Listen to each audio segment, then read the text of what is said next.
আজকের জার্নিটা অন্যরকম। বাইকের ট্যাঙ্কি ফুল, এবার বেরোবো রামগঞ্জের উদ্দেশ্যে। Let's go. প্রথমে ধরলাম কালাগঞ্জের রাস্তা। এখানকার সবুজের সমারোহ দেখতে সত্যি অসাধারণ, যেন প্রকৃতির ক্যানভাস। এই শান্ত রাস্তা ধরেই বাইক রাইড করার ফিলিংটা আলাদা, মনটা একদম ফ্রেশ হয়ে যায়। সবুজ পেরিয়ে এসে পৌঁছালাম চপড়ায়। এখানকার ওভারব্রিজের উপর দিয়ে যখন বাইক চালাই তখন একটা অন্যরকম থ্রিল কাজ করে। নিচে ছোটাছুটি করছে গাড়ি, আর আমরা উপরে হাওয়া কেটে এগোচ্ছি। এই ফিলটা মিস করা যাবে না। এরপর ন্যাশনাল রোডে বাইক চালানোর মজাটাই আলাদা। রাস্তার কোয়ালিটি ভালো হলে রাইডটা যেন আরও স্মুথ হয়ে যায়।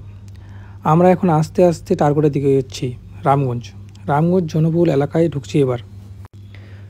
ফাইনালি রামগঞ্জের কাজ শেষ হলো, এবার ফেরার পালা।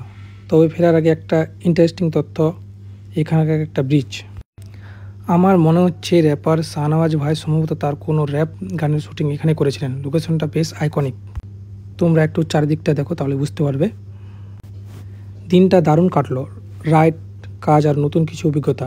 এবার বাড়ির উদ্দেশ্যে রওনা হলাম।